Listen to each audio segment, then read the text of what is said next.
maal akka ta'e ilaalla turre. Dhiiga dahumsaa jechuun dhiiga erga dubartiin deesse booda gadaameessaa irraa yaa'u jechuudha. Galemma isin dhiiga dahumsaa jechuun maali? Dhiiga dahumsaa jechuun dhiiga erga dubartiin takka deesse booda gadaameessaa dubartiitti irraa yaa'uutu maal jedhama? Dhiiga dahumsaa jedhama. Dhiigni kun yeroo dubartiin deesse booda xiqqoon gadaameessaa irraa yaa'aa jiran xiqqoon galaana kuma galaana dha'uu jeeyyaa'u xiqqoon akkasii bahee yaa'a malee dhiigni dahumsaa kun jechuudha. Odoo hin dahin dura mallattoon dahumsaa yeroo itti jiruttis dhufuutu malaa dhiigni kun. Galemma isin odoo hin dahin dura erga dahuuf isiin dhiyaattee mallattoon dahumsaa isii eegalte yeroo sanillee dhiigni dahumsaa kun itti dhufuutu malaa. Galee isin fakkeenyaaf odoo hin dahin dura guyyaa tokko takkaahuu guyyaa lama dhiigni kun yoo itti dhufees dhiiguma dahumsaati. Galee dubbiin kun amma isin kasilaa boru takkaa iftaan dahuu deemtu har'a dhiiga yoo gartellee dhiiga kana maal jalarra mannaa? Dhiiguma dahumsaa jalarra mannaa jedhe. Maaliif ilmoo karaa jira waan ta'eef kasilaa booda jiru san dura dabuun mala waan ta'eef jechuudha. Galaan dhiiga dahumsaa dhiiga kanaan dhiiga saadaatillee jechuu miti dhiiga heddiitillee hin jaamu dhiiga maaliif jennaanii odoo isiin hin dahin dura mallattoon dahumsaa cimimmuu waan jaan kun eegale booda dhiigni itti dhufu maal jennaani dhiiguma dahumsaati jechuudha. Walumarrattu galame dubbiin kun irra hedduu dubartii erguma deesse booda itti dhufu. Dubartii irra hedduu gaafa itti dhufa eeguma isiin deesse booda itti dhufa. Irra hedduu dubartiidha. Galame dubbiin kun dubartiin takka ni deesse kan jedhamu gaafiin kun isiniif dhiyaachuu ta'a. Intalti dubaraa intalti takka deesse moo hin deenye kan jedhamu gaafa bijaamee yoo sii dhiyaatee bakka kana waan kana deebisee jechuudha. Dubartiin takka ni deesse kan jedhamu waan uumaa namaa fakkaatu gaafa deessedha. Maaliin jenna? Dubartiin takka ni deesse kan jedhamu gaafa waan uumaa namaa fakkaatu deessee jechuudha. Kana jechuun ulfi isiin gara qabatte sun fedhu haa xiqqaatu fedhu haa guddatu suuraa ilma namaa qabaannaan maal jennaan? Deessee jechuudha. Deesse jennaan lubbuu qabaatus qabaachuu baatus. Galee irra xiqqaan yeroo uumaan ilma namaa itti adda bahu guyyaa 81 keessatti. Galee amma irra hedduun baatii 3. Maal jenne amma irra xiqqaan uumaan ilma namaa garaa keessatti ilmoon garaa jirtu tun ilma namaa kan itti fakkaachuu dandeessu guyyaa meeqarraa eegala?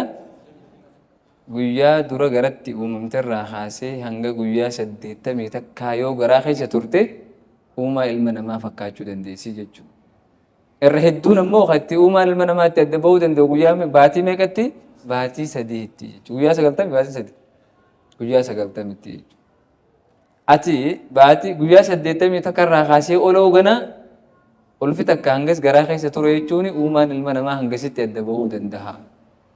Galemma dubbiin kun intalti takka ulfooytee baatii 3 booda yoo ulfi san irraa baate ulfi sun maali? Dhalte numa jennaan jechuudha. Deessee jirti intalti tun jenneetuma dhiigni san booda dhufu maal jennaani? Dhiiga heddii kan nuuf deemna jechuudha. Afur dhiiga dahumsaa jala ramadu deemnaa jechuudha. Galemma garaagarummaa wanni kana haasofnuuf maaliif? Intalti tun yoo ulfi irraa baate intalti akka ulfooytee ulfi yoo irraa baate maal jala raman? Ni deessee jennaan moo dhiigni isii irraa bahu kana hoo dhiiga kam jalane? Ulfi isiin irraa bahe kana laalla yoo ulfi kun ulfaa uumaan ilma namaa itti adda bahee jiru tahee deessee jirti jenneetuma maal jennaan? Hukmii dhiiga dahumsaa kanneenaaf. Galeemi dubbiin kun bakka jajjabduudha barachuu jirraaf itti hin laafin haqa. Ka jajjabdu nama dhiballee qacoollotti yoo likkitti jala gaddeeman malee. Hayyee yeroo amma dubbanne kana duratti yoo waa irraa bahan dhiigallee qabaattu dhiiga dahumsaati hin jennuuni. Galemma isin ulfi isiidhaa odoo baatii 3 gahin duratti yoo irraa bahe intalti takka ulfooytee oduu baatii sadin guutin takkaa guyyaa 80 takkan guutin duratti yoo ulfirraa bahe maal jennaan ni deeysan jennuuni jedhe. Dhiinillee irraa yaa'u moo dhiinillee irraa yaa'u dhiiga malee silaa irraa baate dhiiga malee baatu irra ni deeysan jennuuni jedhe. Isaaf jecha ibaadaas hin dhiiftu akkuma dhiiga ustahaadaatii jeeqa. Akkamiin laalti? Akkuma dhiiga ustahaadaan laalti jeeqa. Nurraa gabaabse guyyaa 80 takka bira waan kute hoo akkuma dhiiga da'umsaan laalti. Waan guyyaa 80 takka duratti irraa bahe dhiiga bahus maal jennaan? Dhiinni sirraa bahu san akkuma dhiiga ustahaadaatii jedhe. Isaaf jecha ibaadaa hin dhiiftu. Ahkaama kam qabaa? Ahkaama ustahaadaa qabaa. Ahkaamni ustahaadaa maali? Isaaf jecha ibaadaa hin dhiistu. Ibaadaa jechuun soomana hin dhiistu, salaata hin dhiistu, waan silaa inni dhorku san hin dhiistu jechuudha. Garuu ahkaama qabdi. Wantoota isirra dirqamaa jira. Sanirraa maal faadha? Akka dhiinni yaa'ee yeroo ibaadaa gootu dachiin balleessine ashaguu qabdii fa'a. Eegisee dhiinni yaa'ii irraa dhaabbate dhiqachuu qabdii fa'a. Wantoota akkas akka isheen gooteetuma ustee ibaadaa sitti oofti malee kanaa jecha ibaadaa hin dhiistu jechuudha. Dubartoonni keenya ammoo waan kana hin beekan. Dhiiga kanaa dhiiga ustahaadaati. Dhiiga kanaa dhiiga da'umsaati. Adda hin beekan. Ni beekan? Taan oduu dhiiga da'umsaa qabdus soomanti. Taan oduu dhiiga da'umsaa qabdus salaatti wallaalarra wallaala uummanni keenya keessa jirurraa ni ajaa'ibdoonni immoo waan kana irratti xiyyeeffannee barachuu qabnuufi hawaasa keenya kana baraaruufi. Kasi quba qabaadha. Galaamis dubartii meeqa taamman tana oduu dhiiga ustahaadaatti qabdu salaata dhiistee soomanallee dhiistee heediin qabattee deemtu. Hanga qabdi. Dhiiga kana adda hin beektu waan ta'eef dhiinni isiirraa bahu kun hundi maaliin laaltisin? Dhiiguma heediitti beekti. Uummanni keenya baay'inaan kan isaan beekan dhiiga lamu. Dhiiga da'umsaatii fi dhiiga heedii qofa beekan. Dhiiga ustaadaa kana hoo hin beekan. Dhiinni ustaadaa kun guyyaa 20 baatii takka baatii lama faarraa yaa'u jira ol jala. Isiin dila kana guutuu heediin na jirattee tumata ibaadaa dhiistee deemtu kun guutu. Salaata dhiistee. Taanoo dhiinni ustaadaa kunii fi dhiinni maali afoon dhiinni heediitii fi dhiinni da'umsaa kun salaata nama dhorkaa'uun beeytu kutaan. Isteetuma dhiinni karraa yaa'u salaataas nama salaatti soomanaas ni soomanti maalirraa kan kee uummanni keenya hangam takka akka shari'aa irraa fagaatee jiru nu agarsiisaa jechuudha. Inni galee hangam takka akka nuti shari'aa irraa fagaannee jiru nu agarsiisa. Khadiraa hoo janaabdaa oduu janaabdee jiru haqaaman dhiqanne masjida dhufee asii kan hojii salaatuuf misti kun. Hangan qabu dhiqachuu inni kun dirqama namarra godhaan beeku halkan jaartee hojii bulee ganama lafaa kee odoon dhiqanne dhufee asii kan hojii salaatu wallaalarraa hangan qabu jechuudha. Ni jira moo jira? Guutuudha jechuudha uummanni keenya haddii kana gahee jira. Eenyu baraaruu qabu? Eenyu baraaruu qabu muta? Nuyi jechuudha. Nama biraa ni qaban? Hin qaban. Saniifuu gajjannee qacoollootti shari'aan islaamaa waa'ee kana keessatti maal jetti jennee hubachuun nurra dirqama jechuuf barnoota kana kana isinii qopheessine jechuudha. Galame amma isin. Amma waan mataa keenya ilaallatu kana tana booda hanga dandeenya takkaati guututti illee hubachuu baannu cuunfaa isiidhaa irraa ni beeyna. Akkasiin waa'ee xahaaraa yoo fudhanne immoo likkitti irraa hanga takka hubannee bira kun xahaaraa. Akkasuma bishaan akkamiin xaharachuu qabna akkamiin xaharachuu hin qabne bira kun. Wutuu irra gaafa dhufne silikkuma barannee bira kun wutuu maaltu wutuu diigaa ni beeyna amma inshaallah.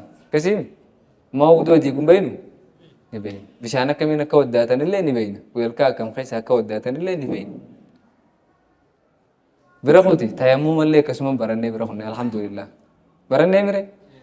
Barannee bar tayammuma akkamittiin tammummadhaa maaltu tammuma na hayyamsisaa sababa kamiifiin tayammuma godhachuu danda'a. Gaafam tayammumni kun jalaa diigama hunda alhamdulillah barannee cuunfaa irraa ni qabna jechuudha. Guututti illee haasilaa waan tayammuma irraa barbaachisan sammuu qabaachuu baannu hanga ammaaf nu barbaachisu ni qabna. Dhufneeti waa'ee dubartii barachuu seenne jechuudha dhiiga. Maaliif?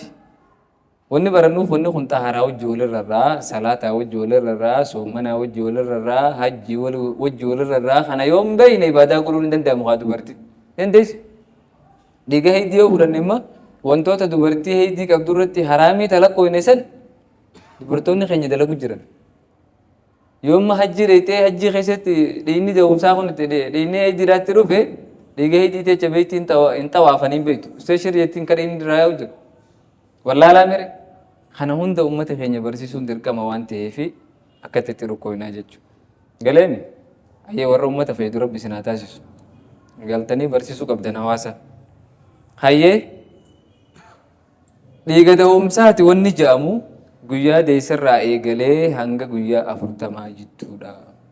Galeema dhiiga da'umsaati wanni jedhamu hangam takka jennema guyyaa deessarraa eegalee hanga guyyaa 40tti dhiigni jidduu kana dhufu maal jennaani?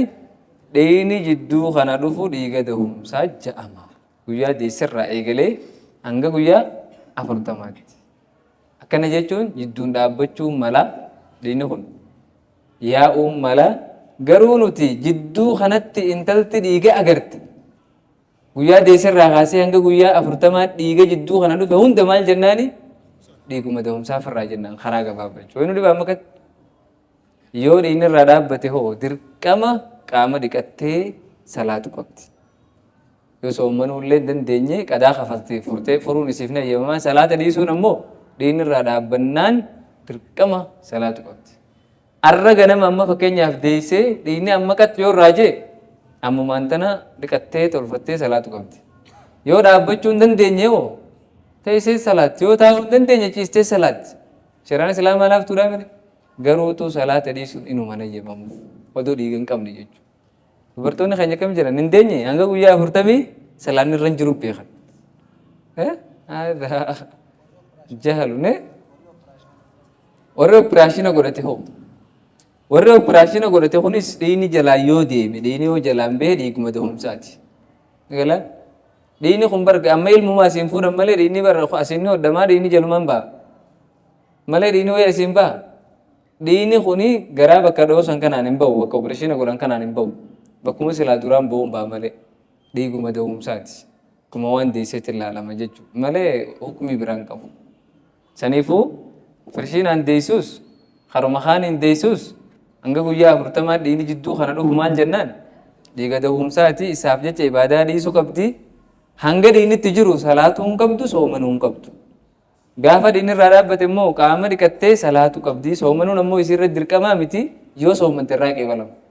Yoo dandeessee soomante irraa qeebalama. Galaa miti dubbiin kun. Akka uummanni keenya hanga guyyaa 40 keessatti soomanuun ta'u isaan biratti. Maaliif dhiiga da'umsaa qabdi? Dhiigni irraa dhaabbatullee isaan biratti warra shari'aatan uma lallaafsane salaatan salaatu hanga 40 keessatti. 40 hin geenye jedhan akkasii wal gaafatan. Hin geenye bara isin 40 hin geenye salaattuu jira. Akkasuma beekamaadha ganda keessatti. Shari'aatamtu kana jeen. Bakka isaan irraa fidan hin beekne garuu wantana akka shari'aa Islaamaatti immoo intalti takka dhiigni irraa dhaabbannaan maal godhuu qabdi? Qaama dhiqattee salaatu qabdi. 40 eeguun dirqamaa miti.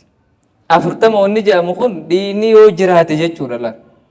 Hanga guyyaa 40 dhiigni yoo jiraate dhiigni kun dhiiga da'umsaa jedhama jechuun jiran malee shari'aan yoo dhiigni hin jiraanne illee ibaadaa dhiisaa wanni jeeta kan jirtu jechuudha. Bakki isaan ta'uu godhan bakka 40 gurraan dhageenya 40 musaa irraa qabatan malee waan jidduu kanaa waluma jamii godhan isaan. Galaan hin barbaachisu jechuudha akkasuma. Adillaatti qabna Ummi Salamaan radiyallahu anhaa akkana jette. كانت النفساء تجلس على عهد رسول الله صلى الله عليه وسلم 40 يوما. زمن رسول dubartoonni dahan guyyaa 40 taa'u turani. Zaman ergama Rabbi dubartoonni dahan guyyaa meeqa taa'u turani?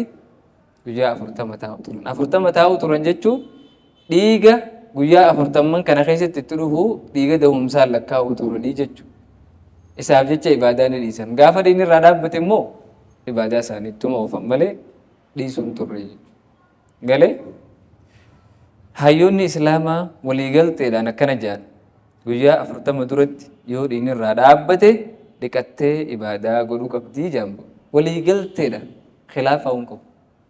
Misni galee dubbiin kun ulamaa'onni maal irra waliigalanii intalti takka guyyaa 40 dura dhiigni irraa dhaabbannaan qaama dhiqattee ibaadaa godhuu qabdii jedhan. Salaata fa'a irratti dirqamaa usalaan. Soomanni ammoo waan deessee jirtuuf intala takka ishee isin deesse akkami akka shari'aatti fuurtee qadaa kafaluun isiif hayyama san hayyama qabdi. Yoo soomante immoo irraa qeebalama dhiiga waan hin qabneen jechuudha.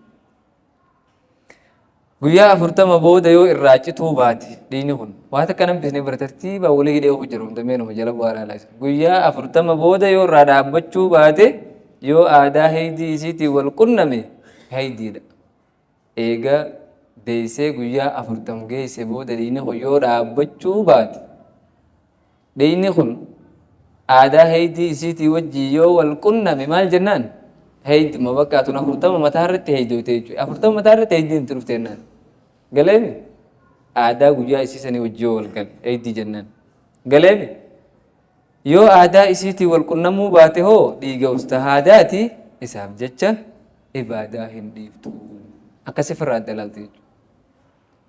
Wanni hubachuu qabdan guyyaa deessirraa kaasee hanga guyyaa 40maatti dhiigni kun maal jaamaa dhiigni dhufu fedhu haa furdatu fedhu haa qallatu waan biraa takka hin jennuun maal jennaan dhiiguma da'umsaa jennaan. Guyyaa 40 booda yoo achi dabre hoo aadaa heydii isiitii wajji yoo wal qunname dhiiga heydiiti. Yoo aadaa wajji wal qunnamuu baate hoo ustahaadaadhaa isaaf jecha ibaadaa hin dhiiftu. Ahkaama dubartii dhiiga da'umsaa qabdu wal qabatu haa laallu. Dubartiin dhiiga da'umsaa qabdu takka ahkaama maalii qabdi? Ahkaamni isii ahkaamuma dubartii heydii qabdu. Tiinurraa gabaabsee qaba. Ahkaama dubartii heydii qabdu baranneen ahkaamni dubartii dhiiga da'umsaa qabdulleen ahkaamuma dubartii dhiiga heydii qabduuti. Uummata akka jechuun bakka. Fakkeenyaaf kun asitti qunnamtii godhuun haraam jaarsaa wajji. Jaarsaa wajji rafuun haraam hanga dhiiga da'umsaa qabdu san. Wajji taphachuun ammoo human qabu. Soomanuu fi salaatuun haraam. Beeytiin tawaafuunis haraam. Quraana tuquunis dhoorkaan akkuma gadiiti waanuma gadi dabarsine san jedhu. Soomana yeroo dhiiga da'umsaa qabdu hurte hoo qadaa baasuun isirra dirqama. Yeroo dhiigni irraa dhaabbate dhiqachuunis isirra dirqama. Namni waa'een heydiidhaa galteef kunillee hin galeef jechuudha. Wanni isaan itti adda tahan dhiiga heydiidhaa sun mallattoo qabaa kun ammoo dhiiguma ta'u malee waan kan keessatti wal qixa jechuudha. Jaluma guuri hunda waan dhiiga heydii qabdu san hunda fakkeenyaaf irraa tuqame malee kun gabaabduma sirraa fixee bira ahkaamni isiidha ahkaamuma dubartii dhiiga heydii qabduuti. Hubachiisa jechuun gaa bakka jabduudha gallaa eleketti. Odoo guyyaa 40 guutin yoo dhiigni irraa dhaabbate dhiqattee salaattee soomante sanboota ammaas odoo guyyaa 40 hin guutin dhiigni yoo itti deebi'e inni dhiiguma da'umsaati ibaadaa ni dhiifti. Wanni jidduu kanatti soomantee takkaawuu salaatte sahihaa soomana san hin kafaltuu salaan illee irraa qeebalamaa. Galee dubbiin kun amma isin dhiiga da'umsaa qabdi intalti odoo guyyaa 40 hin gahin guyyaa 10 akkuma turteen dhiigni irraa qat jidduu kanatti waa takka irraa dhaabbatee jira jennu. Erga irraa dhaabbate booda soomana eegalte isin jabduudha jennu. Dubartiin takka takka jabduu jira mire ni soomante. Salaataas ni salaatte. Isin guyyaa 5 akkana soomantu dhiigni deebi'e ammaas odoo guyyaa 40 hin guutin.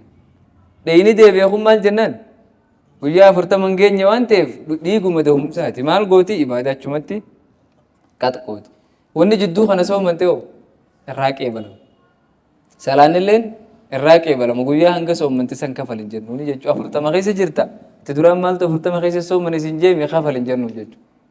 Waan dhiiga hin qabneen kafal hin jennu. Hanga guyyaa dhiiga hin qabne san irraa qeebalamaa bira qubtii jechuudha. Galeemi? Hubachiisa biraa ammaas biraa hubadhu jee ammallee bakka jajjabduu beeki gaa.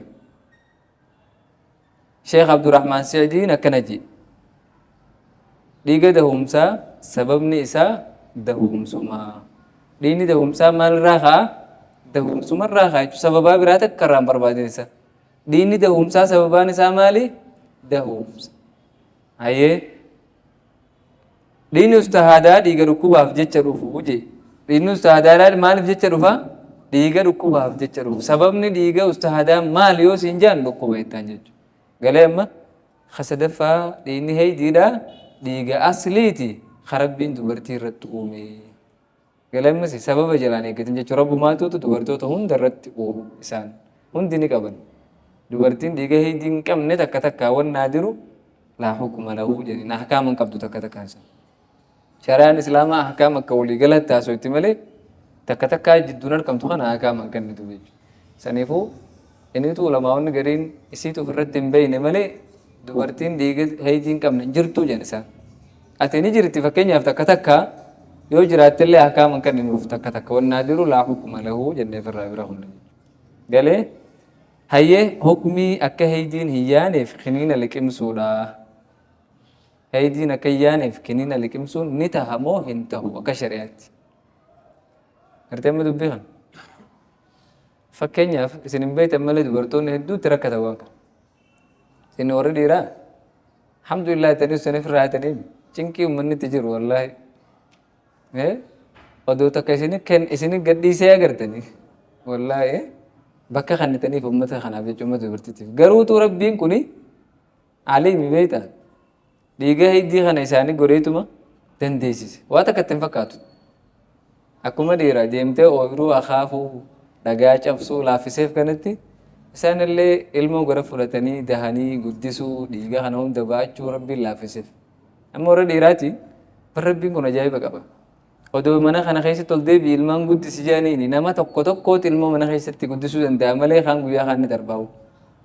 Maal dalagaa isaatii miti haa. Ol fagara baatanii ilmoo harma looyisisanii guddisuu kana rabbiin dubartumaaf kenna. Amma dubartiin kun cinqii mana keessaa dila kana haa dandeessu malee dongoraa fi akaafaa harka kaayee deemu dhagaa cabsiftuu jedhanii mudhii tanaan dhukkubaa hin dandeessu. Ni dandeessi? Dalagaa isiitii miti namootu rabbiin waan inni danda'utti kanneetii dandeessise. Akkasitti isaanillee danda'u jiranii saniifuu jara kana biratti dubbiin jabdu jechuuf hin jedhu. Fakkeenyaaf isaanii soomana qurna boodaa keessa jiru qurna boodaa keessa harka Laylatul Qadrii eegganna jee isaanii kanatti yaa'u jiru kanatti dhufti haa namni qaab bu'aa oola bu'aa akka godhu dhabee an harka Laylatul Qadrii na dabree jira akkamitti ajje isin cinqamtanii misin soomanni kun guutuun isin waan nama ajaa'ibsiisu warra dhiiraa kadhiiga kana hin qabne antaara hin qabu jee salaata dhiisee mana ta'u. Egaa mee akkamitti aara dhabanni kun dhiiga hidiin qabu qaanyii bara hidiin itti dhuftu hin jirtu namoonni dhugaa dubbiin kun mee ilaalaa isin yoo boo dhufteen salaatu jetteen taara hin qabu siin jedha ilmoo qabamu hidii irraa yaa'u jiramu ni dhaaleemu wallaahi nama dhiba wallaahi dhugumaan nama dhiba taara hin qabu gisee dhiiftee tu'an hedduun ajaa'ibsa akkamitti aara dhabanni akkamitti dhabe taara moo beekaa firra naqee fincaan hin qabe wallaahi nama dhiba kuni rabbi nu haasatti rooti. Hayyee kiniina liqimsuun ni ta'a moo ta'u akka dhiini gadi yaaniif. Kiniina san liqimsuun kan rakkoo isiirra hin finne yoo ta'e humaan qabu garuu eenyu qoratee erge asi dubbii namni qoratee erge ni jira nama dhiba jechuudha. Yoo kiniina liqimsitee hidiin irraa dhaabbatte nuti amma hakaama kanaa gadi yaana amma gabaabduma maal jennee yoo rakkoo irra hin finne humaan qabu jeetuma bira mutu galeemma isin yoo rakkoo irra hin finne humaan qabu. Yoo qoratanii adda baafachuu dadhaban itti seenuu dhabu.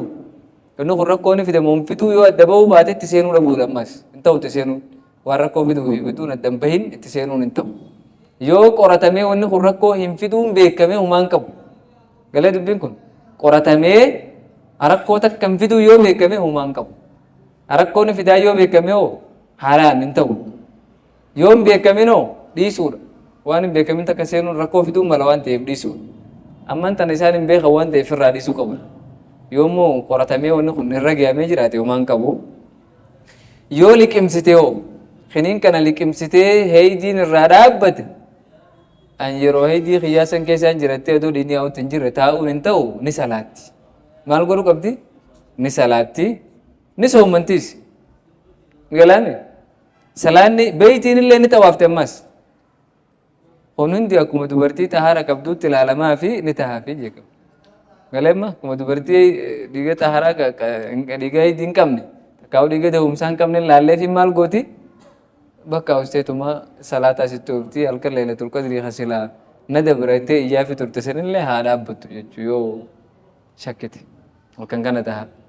Ati gaamma kana qabannee deemaa kiniina liqimsaan jennu jechuu maaliif kiniinni kun qoratamee beekamu waan ta'eef rakkoo hamaarra fiduun mala. Dhiini kuyyochi hin dhaabbate maas gad deebisuun mashakka. Egalee dhiini hidii kuyyaa'uun kuni faayidaan inni dubartiif qabu warri fayyaa gisee irraa haasawwan ajaa'iba gooti. Dubartii takka tadhiini qaceellotti irraa ba'uu fi tadhiini irraa hin baane wal qixaa miti. Sammuun isiitis dhibeelleen amma dubartii dhiini hedduu irraa hin baane mataa dhukkubaa oola yeroo mara matumaan dhukkubaa oola. Tagaafa immoo dhiini irraa ba'u qaceellotti irraa ba'u nagayaan hin deemsistee. Waa takka jechuun dhiini kun waa takka tan isin himu wannummaan qaama namaa keessa jiru kun nyaata fudhadhu dhugaatii fincaan wanni garaa keessa wal qabamu kun yoo namarraa gabbahuu baate maal ta'a achii ol aara sammuutti Aarri kun qara ba'uun gisee dhabe maal godha? Sammuu tolaareeti sammuu mataa si dhukkubsa. Dhukkubbii mataa gum tokkoo fa'aa wanni hedduu sababa ta'u nyaata namarraa hin dalagin sagaraa fi qaban dhuufuu fi qaban fincaan fi qaban hedduu wanni mataa nama dhukkubsaa oolu kan namni nama keessaan taa'u jira jeeti kanuma qilleensi isa qabe dhuufuun isa qabdee jiru kana gabbee firraan dhufu qooyiniin qabaayyeetuma isii garaa kun guudhi jechaatuma oolu. Inni hin beeku malee rakkoo isiin irra fitu jirtu mataa isa dhukkubsite jechuudha. Galee dubbeeku warri fayyaa akka himanitti akka saniifuu keessatti barisinummaan uftiisaa jechuudha. Fincaan sin qabne achi deemi firraa nekke koo maaltu rakkoo jira. Yoo si qabdu achi deemi firraa dhuufi koo qaanyiin qabu sagaraa seentee firraa baasee dhufte sagaraan si qabdus akkasuma fayyaa ta'eetiif gaarii miti jechuudha. Kanaafuu yeroo bakka darsiifaa deemu faqa colloo sagaraa seenanii fataa jaanii qulqulleeffatanii afaan si waaqatanii dhufuudha laal sammuu qulqulluu takka immoo iddoo mirqaana kanaan darsiifattee deemtaa jechuudha. Bakka barnootaa bakka dalagaatillee akkasuma. Hayyee hukmii ulfa firraa baasuu haalaan ulfa firraa baasuun ni taamuun ta'u asi dubbiin. Yaa obboleettii muslimaa jeen ammaa si dubartii baana. Tuma gati bitaatillee hin gaafa fudhattee tuma si warra dhiiraa amma akkanuma ittaan si jaan deeme ergaa kanarraa geessita.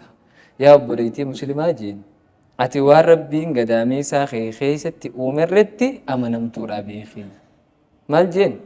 Waan rabbiin gadaamee isaa keessatti uumerretti amanamtuudha. Amaanaatti kan namte jechuun ilmoon garaa keessa jirtu. Saniifuu waan rabbiin garaa keessatti uume hin dho'isinii. Ilmoo jaarsaa baannaa beeki. Taan nuti waan irraa haasoo hin qabnu diqaalaa haraami sun. Dubartiin takka diqaalaa dhaluu dhiisii dhiiraa wajji haasa'uun haraami. Bira dhaabbachuun janaajjanuun haraami. Akkama biyya teenyatti aadaa godhamee asitti aadaa godhamee namni waliin karaa dhaabbatu kun haraami shareetti. Jaarsi yoo jaartii qabaatee ilmoon garatti haftee dho'isuun haraamii jechuudha. Maaliif dhalaan takka takka ilmoo dhaluun feetu? Ilmoo horuun feetu awwayii reedhaa itti warra gagguraa oolu hin jirtu akkasii. Rasuul Rabbi sallallahu alaihi wasallam takka coollootti ilmaan hortu fuudhaan hojjeemoo nuti warra dheeraa. Coollootti ilmaan hortu jaarsa feetu jaarsa jaalatu takkasii fuudhaa ji. Ta'an ilmoo dhaluun fedhu sen firraa dhiistetti biraa fuutu maal akkoo qabu. Yoo ni hottee si bareeddee saatee isu tabiraa gubbaan dabalte. Tabiraa an ilmaan hedduun fedhaa ittaan lakki an maas sirra laattee osoo sobatte mirgeessitti gaasa. Yoo ati sobamteef garuu akka shari'aatti ilmaan hedduu horuutu bareedaadha. Nabi Muhammad sallallahu alaihi wasallam guyyaa qiyaamaa uummata Nabi Muhammad kanaan dhaatte ta'an ta'eef. Namni tattaa'uun hundi iddoo ilmaan afurtam qabaanne kam. Waraana guddaan ilmaan afurtam manuu haafiza goonee gabbaasa. Islaama jijjiirra moo jijjiirra? Addunyaa hundi jijjiirraa qaba. Dhugaan baanaa bara. Afurtam akkamii argachuu dandeenya? Afur fuutaa. Takkaas qolannoo misii dhalte qabu. Meeqa walitti? Kudhan baay'isuu afurii? Afurtam. Dubra afur jajjabduu xixiqqishoo fuuta ammas xixiqqoo afur. Akka haa afurtam dhaluu dandeessutti. Warra magaalaa. Warra magaalaa. Warri magaalaatis kadhatu nama jira. Wal keessa jiranii ati ta hortuu fuudhi gabaabdu. Qabeenya gaa Rabbi isinitti haa kennu. Rizqii sodaatin ammas rizqii Rabbi fidaa. Anaa isini kanna jee naaf narzuqukum wa iyyahu. Isinii fi isaanillee anaa razaqa Rabbi nuun jee akka wajoota kan dandeenye isaanii dabruun ammoo hin ta'u. Rabbiin Quraana keessatti dubbatee maal jee walaa yaxillu lahunna أن يكتمن ما خلق الله في أرحامهن والربين قداميسا إساني خيستي وبرويسون إساني فينتهو إساني فينبقى وجهون إساني فينتهو جي دبرتو تبانيت وأن ما فرينو الففر راباسوف مالهم باسيني جي دبرتي قرسو جرامة يرو الفقبت يوسو من نسر الجبات ربين فروسيف لا في سجرا في الرافوريك بودك دا خفلتا قالما wanni yeroo ammaa hawaasa keessa faca'ee jiru kun kan ulfa baasaa oolan kun dalagaa haraamii. Dalagaa maaliiti? Dalagaa haraamii. Ulfi isiin firraa baaftu kun yoo lubbuun itti afuufamtee jiraatti akkuma nama lubbuu namaa ajjeeseetti ilaalamti jedha. Lubbuu namaa. Galeema? Lubbuu Rabbiin ajjeesuu haraam godhe ajjeesee ilaalamti jedha. Akkuma nama lubbuu Rabbiin ajjeesuu haraam godhe ajjeesee ilaalamti. Waysan qofa seerri nama lubbuu namaa ajjeeseetis irra gaggeeffama. Namni nama ajjeese kam godhama? Akka sharaa Islaamatti ni ajjeefamte jechuudha. Islaamaan tana sharaan biyyi shiraatte intalti takka ta'u ulfa eegee isiin baatii afur Islaamaan ni ajjeefamte jechuudha. maaliif lubbuu namaa tajjeeste gumaas ni kafal gumaa kafaluu qabdi jechuudha. Galee amma isin gumaas ni kafal. Galee Sheekh Muhammad ibn Ibrahim akkana jedhan. Ulfa baasuuf tattaaffii godhuun hin ta'u yoo du'uun isaa mirkanaawe malee. Garaa keessatti daa'imni kun du'ee jiraan yoo mirkanaawe malee. Yoo du'uun isaa mirkanaawe immoo ni taasu. Talaanis rakkisuu osoo hin ta'in bar shari'aan waa takka wannummaan rakkoo ta'e hundi akka shari'aatti ni laafifamti. Ulfi yoo gara du'ee jiraate ni baasan akka shari'aa islaamii tumaa rakkoon qabu. Wooma fedheenuu lubbuu haadha tanaa baraaruuf ilmoo tana ni baasanii jechuudha. Eenyu waan kana mirkaneessa? Qoree doktorootaati jechuudha. Doktoroonni amanamoon ilaalanii daa'imni kun garaa keessa du'ee jira yoo murteessan maal jennaan? Haa baasanii tumaa rakkoon qabu jechuudha. Koreeleen ulamaa'ii gurguddoon qabxiiwwan armaan gadii kan argaasanii jiran. Tokkoffaa ulfa baasuun hin ta'u yoo rakkina shari'aan hayyamteef jecha ta'e malee. Fakkeenyaaf gara du'uunsaa yoo beekame malee. Haadha tanaa du'aa yoo sodaatame malee. Oduma lubbuu qabuutu fakkeenyaaf haati tun takkaa ilmoon bahu takkaa isiin bahu. Lameen keessaa tokko yoo ta'e ilmoo baasanii haadha baraaran jechuudha. Galeen ni ta'a hogguu sanumaatii miti. Qalamaffaa ulfa sadarkaa jalqabaarra jiru ilmaan guddisuun nutti ulfaata jedhanii takkaahuu waan nyaachifnu hin qabnu jedhanii baasuun takkaa barsiisuu hin dandeenyu jedhanii baasuun hin tahuu. Ni ta'a jettanii akka jala deemu jirtan hin tahuu. Galeen rabbiitti itti fida ta'uu ta'a hin ta'u jechuudha. Sadaffaa ulfa sadarkaa lammaffaarra jiru mee? Sadarkaa lammaffaarra jiru baasuun hin ta'u yoo qoreen doktorootaa daa'imni kun haadha keessa turuun haadhaaf rakkoodhaa mirkaneessan malee. Galee dubbiin kun daa'imni kun haadha keessa turuun haadha tana rakkoof saaxilaa yoo mirkaneessan baasuun uumaa rakkoo hin qabu jee. Yoo immoo isaan mirkaneessu baatan hin baafu. Sadaffaa yeroo sadarkaa sadaffaarra jirus ulfa baasuun hin ta'u hanga doktoroonni daa'imni kun haadha keessa turuun haadha galaafate jechuu mirkaneessanitti. Haadha galaafataa yoo isaan mirkaneessanuma. Sheekul Islaam Al-Usaymiin Sheekh Saalih Al-Usaymiin ulfa baasuun shakkii tokko malee haraamii je. Kanaafuu obboleettii muslimaa rabbii kee sodaadhuuti waan kanarraa if eegii jeen jechuudha. Galeemma gabaabdumatti yoo laalle ulfa baasuun maal jenneemma haraami. Yoo rakkoon jabduun dhuftee ulfi kun haadha tanarra rakkoo fidaan sodaatame malee hin ta'u gabaabdumatti. Galeen kanaan bira kunnaa jechuudha. Waa'ee ulfaa. Tanammoo kiniina liqimsuudha. Kiniina ilmoo akka ilmoon garatti hin qabanne liqimsuudha. Takkaahuu ilmee godhachuudhaatis kanumaa walirra. Yoo haati tun ilmoo gara fuudhuun haadha tanarra rakkoo fidaan sodaatan akka haati dhukkubutti rafaa fakkeenyaaf. Haadha tanarra ilmoo gara fuute yoo gara fuute haati tun rakkoo irra dhufaa yoo sodaatame akka ilmoon tun akka isiin hin ulfooyneef waan rakkoo isirra hin finne yoo dhorkanumaan qabu jechuu akka shari'aatti. Akkanumaan lafaa kaanii ilmoo adda dheereessi. Egalee ilmoo adda siisinaa ilmaan hedduu horuun feenu nuti afur feenaa aadaa faranjiidhaa afur.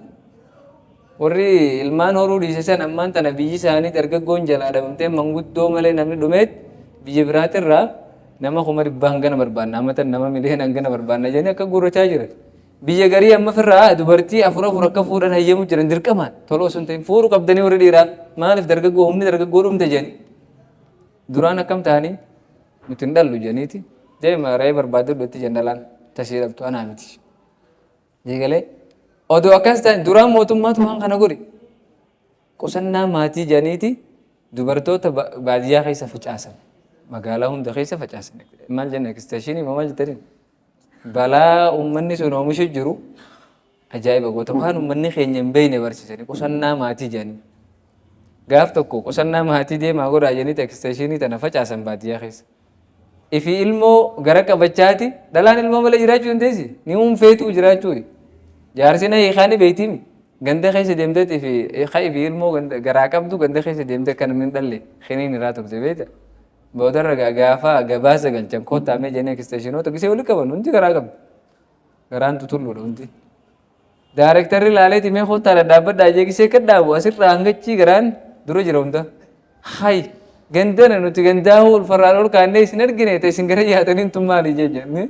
Eegalee hay nuti ulfa malee ilmoo malee jiraachuu dandeenya ijani ifiifuu akkasit dhalaati ummanni keenya akkan dhalle godhuun maali zulmii mitu zulmiidha wallahi kuni karoora akka ummanni tokko hin baay'enne godhuuti har tokkoon dantaa isaaniitti itti dhiisa haa oofatan nurraa qannasaa deemu jiranii nuti ammoo kana cal jennee ifi dhagahuu dhabnee oofuudha ilmaan nuti maal ta'a deemna baay'achaa deemna nuti hafarsuudha kudhaniin diddem dhaluu qabna isaanoo afuraan dhalani ammata meeqanni dhuman isaan baay'inni keenya yeroo gabaabduu keessa dachaan irra deebi'e haa jabaatan hin tuqinaa hin dubbatinaa itti maliisa oofadhaa jaani hojii isaanii ilmoo qusannaa maatii haa fayyadaman isaan waan gaarii jiran maaliif kaafira nurraa qannasu jira muqam nuti ammoo muslimtoonni waan kanaa shawwatamuu hin qabnu abadan baay'annee dubraas afur fuunee dubri teenya akka tasaanitti ala deemmachuu hin qabdu tasaanii bar wanni irra fuudhuun hin ta'u maarree wanni jaanii fi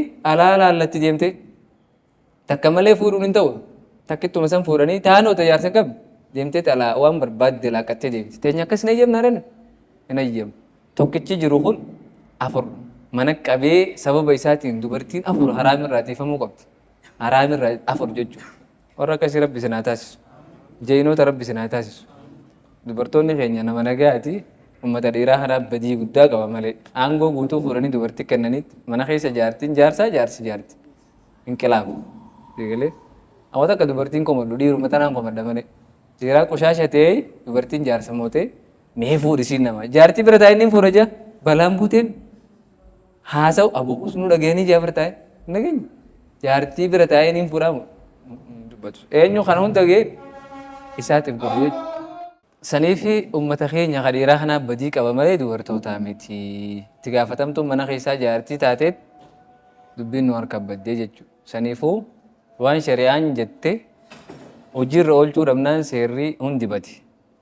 Gabaabinaan darsii har'a baranne wanni nuti irraa fudhannu dhiiga dahumsaa yoo cunfinee ilaalle jechuudha. Dhiiga dahumsaati jechuun dubartiin takka deessee hanga guyyaa 40 jidduu dhiiga jiruutu maal jaama jennee dhiiga dahumsaa jedhama. Dhiigni dahumsaa kun guyyaa 40 dura yoo dhaabbate dubartiin takka qaama dhiqattee ibaadaa godhuu qabdi. Egalaa mire maal godhuu qabdi? Qaama dhiqattee ibaadaa godhuun isirra dirqamaa jenna. Intalti takka ni deesse jedhamu gaafa waan uumaa namaa fakkaattu deesse. Qabadhaa ijoodhaa mire akkasii bara. Uumaan ilma namaa immoo irraa gadii wanni uumaan ilma namaa itti adda bahu guyyaa 80 takka ol. Galeme irra hedduun ammoo baatii 3 oli jechuudha. Uumaan itti adda bahu. Rooyaan kaafamtu ammoo baatii 4tti. Dubartiin dhiiga dahumsaa qabdu ahkaamummaa dubartiin dhiiga heddii qabdu qabdi jenna. Adoo guyyaan 40 gayyoo irraa dhaabbatee inni kana bira kun. Gabaabinaan kiniina liqimsuun ni tahaa heddii irraa dhaabuuf jecha kiniinni sun yoo rakkoo hin fidne ni tahaa jenna. Yoo kiniina liqimsitee dhiigni irraa dhaabbate hoo soommanuu qabdi salaatu qabdi. Akkuma dubartii xaara qabdu ilaalamti jenna. Ulfa ofirraa baasuun ni ta'a. Haruma tokkoon ulfa ofirraa baasuun hin ta'u. Yoonii fi ulfi kun haadharraa rakkoo fidaan sodaatame malee. Uzrii shari'aan hayyamteef jecha malee ulfa baasuun hin ta'u jenna. Darsee sirra dhaabnaa subhaanakallahumma wa bihamdika ashhadu an laa ilaaha illa anta astaghfiruka wa atuubu ilayk.